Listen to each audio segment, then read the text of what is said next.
Eamon Khan here for Seconds Out with Johnny Nelson MBE. Johnny, we've just seen Dan Aziz lose to Louis Edmondson, but we'll start off with Adam Azim.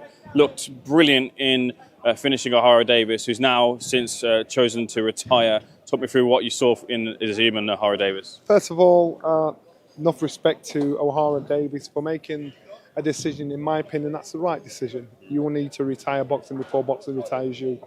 He's looked at the landscape around him and realised, there's no place for me to get to the levels I want to be at in this sport, so I'm stepping out of this.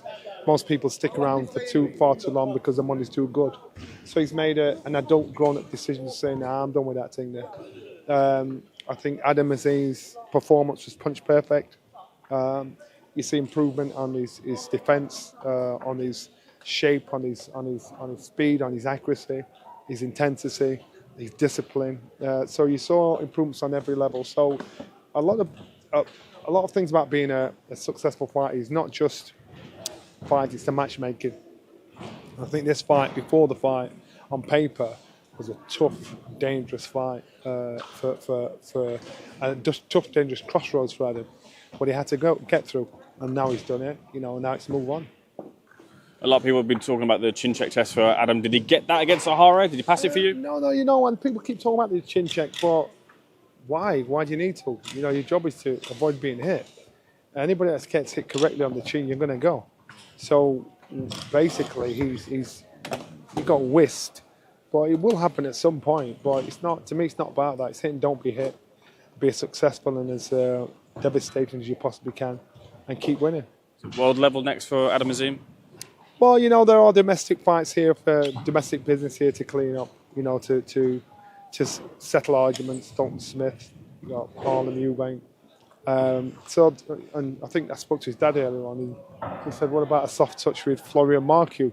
And I thought, God, that'd be a noisy one.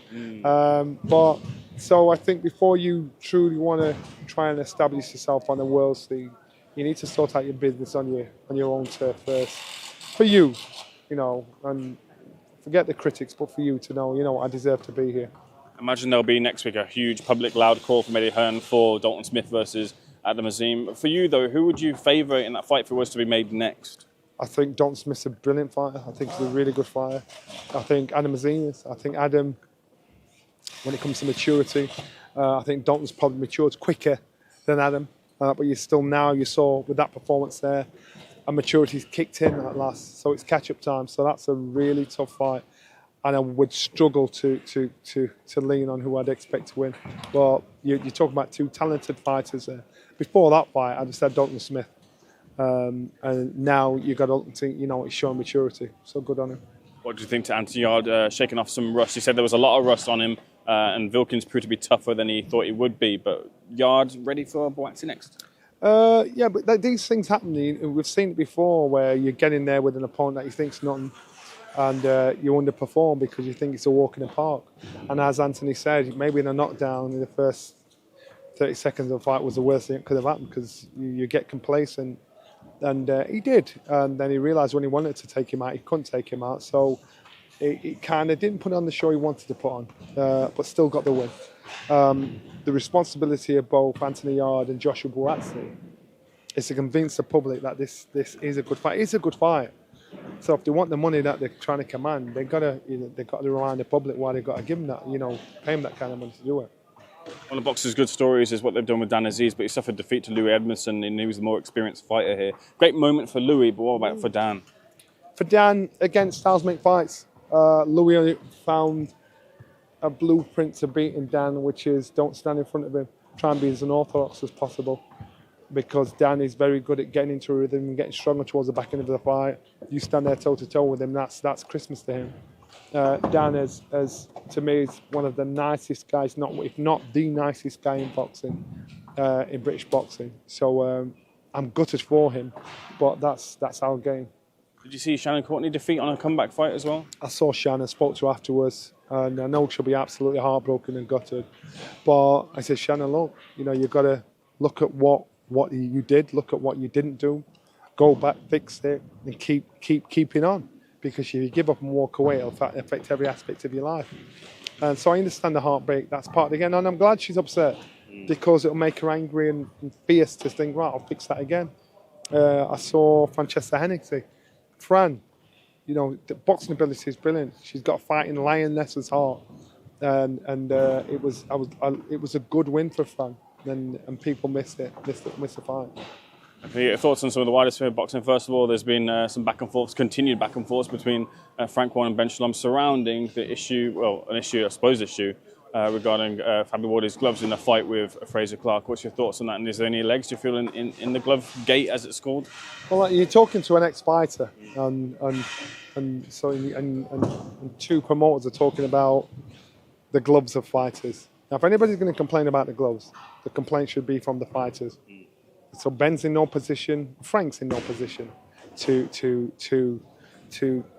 be talking about the gloves, because it's the fighters that are getting hit by them. So if Frazer believed there was an issue with the gloves, make Frazer bring it up. Promoters talk about promoting, managers talk about managing, boxers talk about what's happening in boxing. I understand Ben's trying to defend or fight for his man, and I get it, totally get it. But this is something or nothing. You've got two guys that are talking about something they don't know about. So, you know, it's down to the fighters to deal with this. Very lastly, I heard you on an interview with Boxing Social. I believe that you called for potentially AJ to retire off the back of, I believe, AJ versus Daniel Dubois 2. The rematch seems to be getting distant and further away. You feel that AJ's best course of action is to retire now? Yeah, so before I answer that, I know what always happens. I don't know why I'm always asked about AJ, and I give an opinion, and it's like, that's all I talk about. But if I'm asked a question, I'm answering the question. And so being asked a question, my reply to that is, in my opinion, and I give a justifiable reason around it, and it's coming from a good place. I didn't like to see that happen to AJ. The maths in my head for why that happened tells me, you know, you should walk away, because if that keeps happening, with all the success you've had and what you've done for British boxing and all the champions you've fought, and you keep regressing back to that fighter that makes such fundamental mistakes, then it's going to happen again and again and again when you least expect it. He's a very wealthy, articulate young man that sets precedent and set goals for a lot of young people coming through. And I personally would prefer him to retire, because it's not the way you want someone to go out. Because say for instance fights Daniel again, and AJ's head is still in that place again, and it happens again. You know, really? But then, who am I to talk? He might be getting paid millions. So if it's about the money, then we'll crack on. But it was just my personal opinion. Johnny Nelson, I appreciate answering my questions. Thanks for speaking to Seconds Out, sir. Welcome. For the rest of your night.